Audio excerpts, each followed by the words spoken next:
Sir, ये जो event है उडमा round table brain storming session, इसके बारे में कुछ बताइए। एक ये संडे को जो 30 तारीख है, वो हम सूर्या होटल में एक प्रोग्राम कर रहे हैं, role of academia in promoting Unani medicine. Main इसका मकसद ये है कि जो BUMS ग्रेजुएट्स होते हैं, जो 5.5 साल के बाद जो ग्रेजुएट बनते हैं, तो वो क्यों यूनानी प्रैक्टिस नहीं करते। ये मेन हमारा मकसद है इसका। जो कॉलेजेस हमने सेलेक्ट किए हैं, 8 कॉलेजेस हैं, ये सारे कश्मीर से लेके और अलीगढ़, दिल्ली, पटना, इन सबको हमने इनवाइट किया है।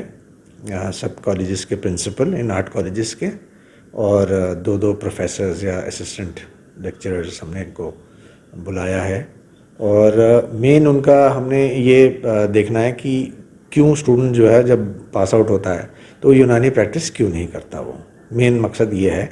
और क्योंकि 5.5 साल वो उनके अंडर में रहता है, तो 5.5 साल में नर्चर हो जाना चाहिए उसको कि भाई इतना कॉन्फिडेंस आ जाना चाहिए कि वो प्रैक्टिस करे। तो मेन यही इंटरेक्शन है कि कहाँ कमी है टीचिंग में, करिकुलम में, कि ये क्यों बाहर आके वो कॉन्फिडेंट नहीं होता यूनानी प्रैक्टिस के लिए। तो इसमें हमने इस वक्त जो पहला ये इंटरेक्शन है, और इसमें हमने सारे जो गवर्नमेंट या स्टेट कॉलेजेस हैं उनको लिया है। और अगर ये ऐसा है तो नेक्स्ट सेशन में हम प्राइवेट कॉलेजेस को भी लेंगे। इसमें तकरीबन हमारे 8 कॉलेजेस में से 24 हमारे जो इनवाइटेड मेंबर्स हैं कॉलेजेस के, और पैनलिस्ट्स हैं, वो भी एक्सपर्ट्स हैं फील्ड में, वो हैं। तो टोटल 40 लोग हैं ये इसमें। और ये तकरीबन हमारा 6 घंटे का प्रोग्राम चलेगा पूरे 30 तारीख को।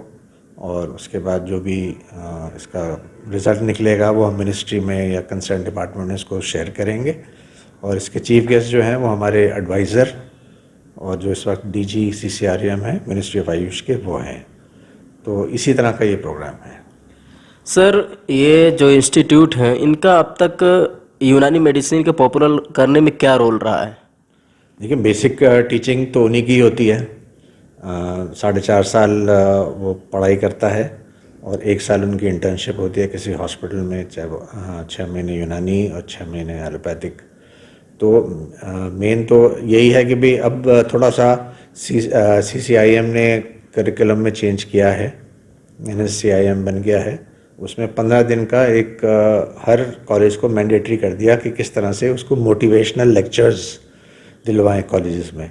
तो उसमें इंडस्ट्रीज़ को भी इनवाइट करते हैं, प्रैक्टिशनर्स को भी इनवाइट करते हैं वो। तो इसी तरह से यही है कि भाई सजेशंस जो भी आएँ वो हम मिनिस्ट्री को फॉरवर्ड करें कि किस तरह से, और उसमें कॉन्फिडेंस जो है वो किस तरह से इसको हम स्टूडेंट को डालें कि वो आगे प्रैक्टिस करें यूनानी।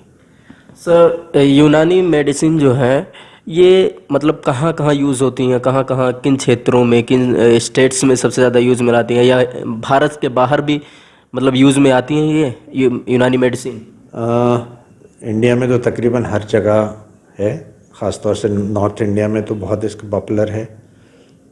साउथ में भी, हैदराबाद, केरला, तो मेरे ख्याल से पूरे हिंदुस्तान में काफ़ी पॉपुलर है यूनानी। जहाँ तक एक्सपोर्ट का सवाल है तो वहाँ इसका सिस्टम का नाम दूसरा होता है। यूनानी जो है वो सिर्फ हम इसको यूनानी बोलते हैं इंडिया में या श्रीलंका में, और बाकी अलग अलग सिस्टम में। अगर हम साउथ अफ्रीका में चले जाएं तो इसको तिब मेडिसिन बोलते हैं, चाइना में चले जाएं इसको योगौर मेडिसिन बोलते हैं, ईरान में चले जाएं तो ट्रेडिशनल इस्लामिक मेडिसिन बोलते हैं, पर्शियन मेडिसिन बोलते हैं। तो और कुछ कंट्रीज़ में हर्बल सिस्टम के नाम से ही जाती हैं। तो यूनानी एज यूनानी मेडिसिन तो कम ही जाती हैं ये, बट इसी को ही हम दूसरा नाम देके और उसको एक्सपोर्ट करते हैं। सर, यूनानी मेडिसिन के बेनिफिट क्या हैं? देखिए, आजकल जितने भी लाइफस्टाइल डिसऑर्डर्स हैं, डिप्रेशन है, ब्लड प्रेशर है, तो इसकी एलोपैथिक में कोई दवाई नहीं है।